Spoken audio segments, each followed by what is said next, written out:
In the last episode, we got familiar with our software. We figured out what the sequencer and edit window is, which is basically where you see where all your tracks have been imported.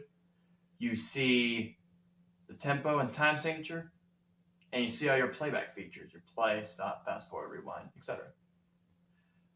We also looked at the mix window, which where I have all those fancy knobs and switches that control volume.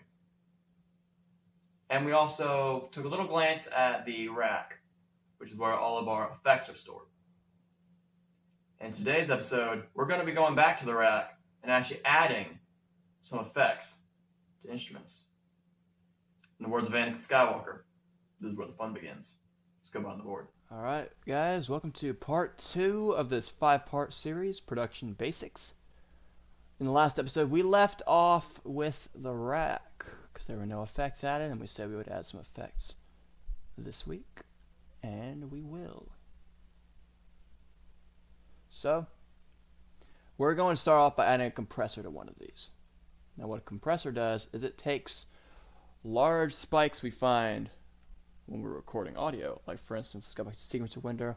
Let's go back to the sequencer window where we can see these better. Look right here. This big spike.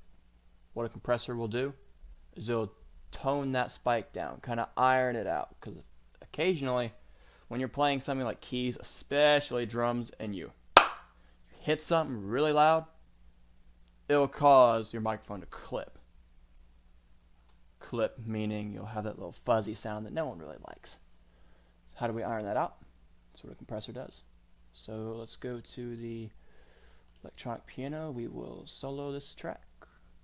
Let's go and find ourselves a compressor. In order to visually show what a compressor does, this DAW isn't the best. I would have to go in Pro Tools to better show you what a compressor does, but we're just going over the basics right now. So let's take a look here.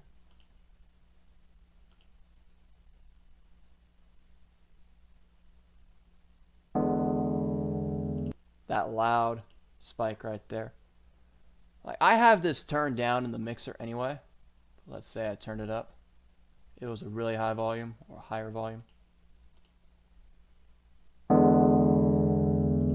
That's really loud. And we kind of want to be warm, meaning we want it to be kind of the same volume the majority of the time. We kind of want to iron out these spikes. So, here's what we're going to do. This is what we do. This is what our loop feature is there for as well. Take the left side here, or the beginning of the loop, and the end of the loop.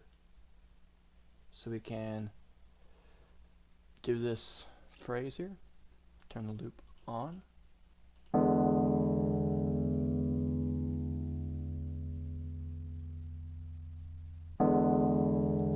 So, what we're doing here is we have several knobs here. I'm only going to get into the most important ones. Your input gain, which is how much of this sound here goes into the compressor. The output gain, which is how much of the sound comes out of the compressor and into the overall mix. This knob right here, which is the threshold. The threshold is something interesting. The threshold is the level that the signal needs to rise above in order for the compressor to begin to work.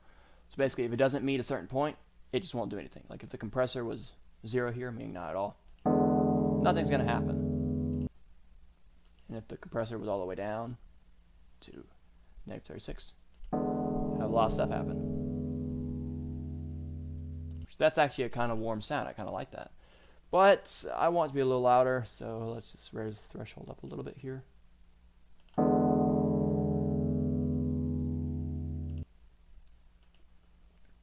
But we're just going to keep this down here because that warm sound I really like. This thing right here is the big one. Ratio. What does this mean? For every 4 decibels that's above this threshold here, only 1 decibel will be sent out of the compressor. For every 4 decibels that go in above the threshold, 1 will come out. So let's say you have something that's, not this will happen, but 20 decibels. This is like a basic math problem. I'm not the guy that buys all the watermelons, but I'm pretty close. So let's say you have 20 decibels. That's above this threshold here. Only 5 decibels will get out, assuming your output gain is 0 and assuming your input gain is 0. These knobs will change it too.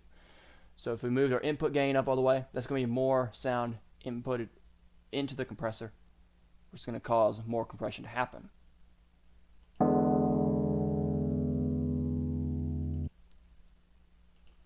But it's going to raise the sound a little bit too.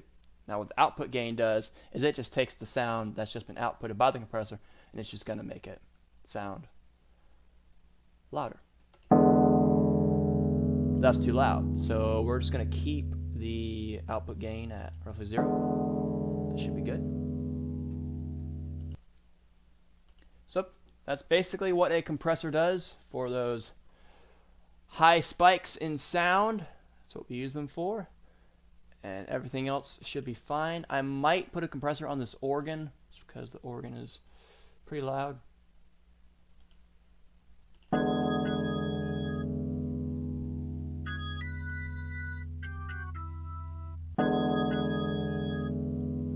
I turned the organ way down off camera just because it was crazy clipping, but I don't think I need to take down that much. We can use compression for this as well.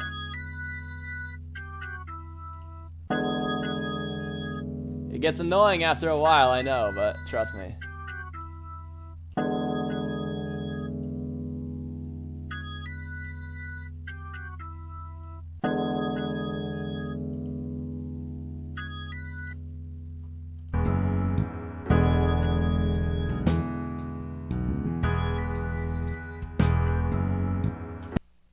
So yeah, that's basically how a compressor works.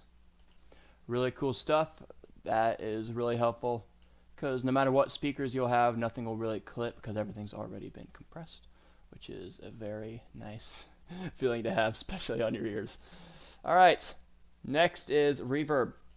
I mentioned before in a previous episode what reverb was. Reverb is a representation of a space. So if you're like a church hall, a concert hall, in my room right here, my room has some reverb because things are bouncing off walls. Even though there's carpet below me, that's an absorber, which meaning it'll absorb sound. There's still a little bit of reverberation going on here. So we're just going to, even though we have FX sends up here, do reverb. That might honestly be easier to do because we're assuming this, quote, band, even though they're all MIDI instruments that I did, we're assuming this band is playing together. So everything's going to be in the, quote, same virtual space. So we're just going to go here to the FX sends. We're just going to turn them on for everything because we're assuming the piano is going to be open. Assuming the bass is going to be in an amp. Assuming the E piano is going to be on like near where the piano is. We're assuming the organ is going to have reverb as well, and the drums are going to have reverb as well. But this is going to be way too loud. Sounds like we're in like a church hall or something. So we're going to want to turn this down.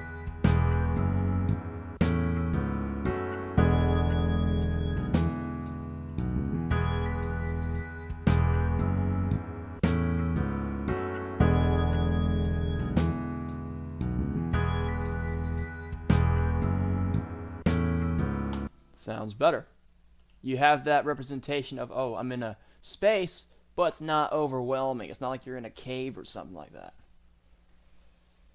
So that's basically the main two effects you're going to be going over, compression and reverb.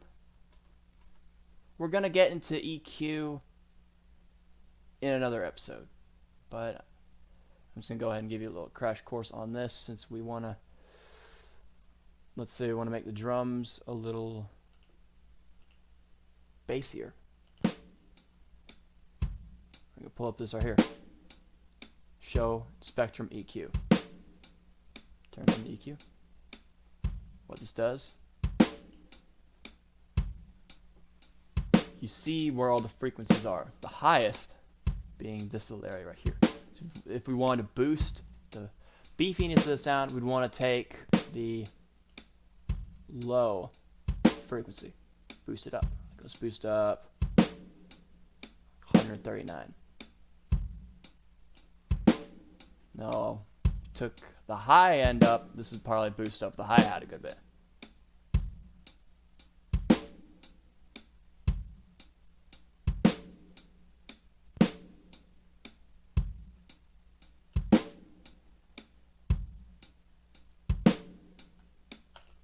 Basically EQ in a nutshell. I'm not going to be going over all of that just yet because EQ, I'm going to save that for when we get into vocals, which we'll be doing that later on down the road.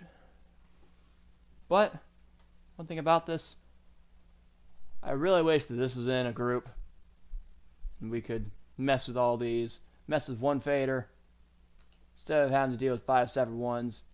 Let's be honest, that's going to be a little annoying. I really wish I could just mess with one of these.